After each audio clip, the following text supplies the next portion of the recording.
The veil is lowered. The moon has a circle of fire around it, and the 13th is on a Friday. The reflections of myself in the wisdom of spirit.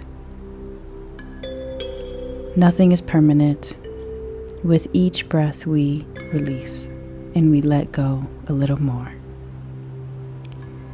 It seemed like everything this week for me centered around getting to the core of things. Things seemed to unwind and unravel, showing the skeleton of things, the truth of them.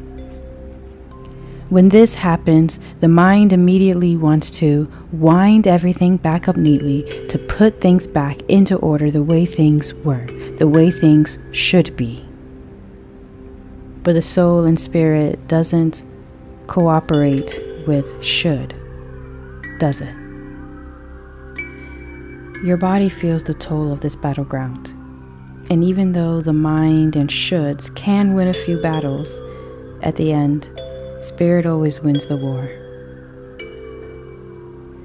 The war for me this week was between she who was on the go and spirit's instruction of stop. At the end, spirit won, of course, and the only thing I could get my body to do was sleep.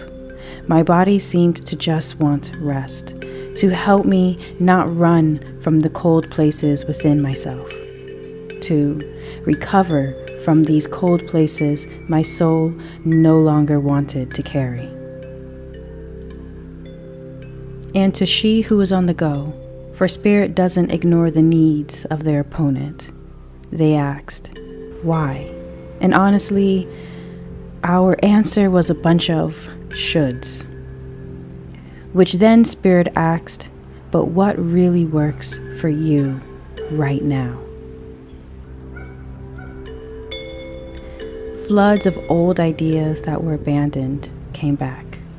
They weren't forgotten on purpose, but when the muse of inspiration begins whispering, coupled with our societal urge of now, with a horrible case of FOMO, sometimes we can't help but to move on to the next thing as quick as possible and to push ourselves. When in reality, the muse of inspiration was only giving us a seed. A seed, not a garden, to start our own cultivation. Just a glimpse of what that seed is to become. That's what we see. Nothing is permanent. With each breath we release, and we let go a little more. When confronting the demands of she who is on the go, who is struggling to heed the instruction of stop from spirit, spirit suggested that I have a sit down with the part of me that holds fear close. Now, I appreciate she who holds fear close. Other than protect me and keep me alive, which is her natural when regulated function, she's also a great teacher with a beautiful and sharp awareness. She's a great teacher when she doesn't get in the way of me exploring and learning. Spirit asked us what we were really trying to protect ourselves from.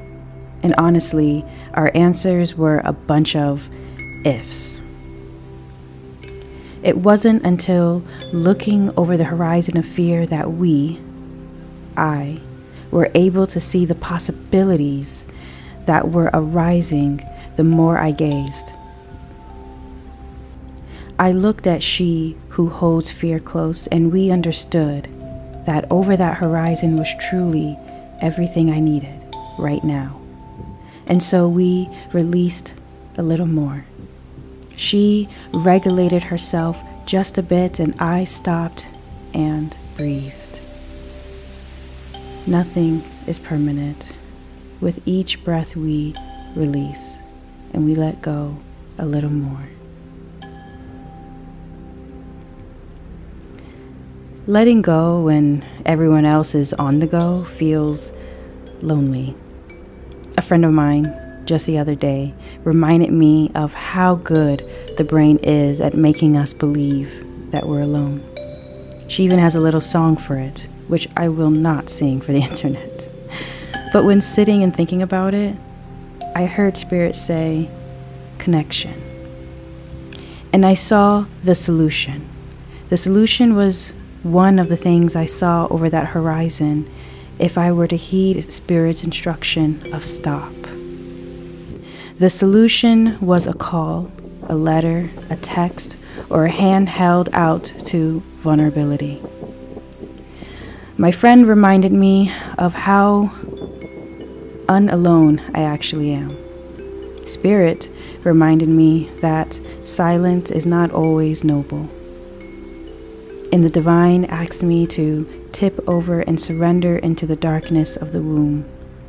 It's within the darkness of the womb that I can get to that place of rest, nurturing, and slowly, but eventually, growth.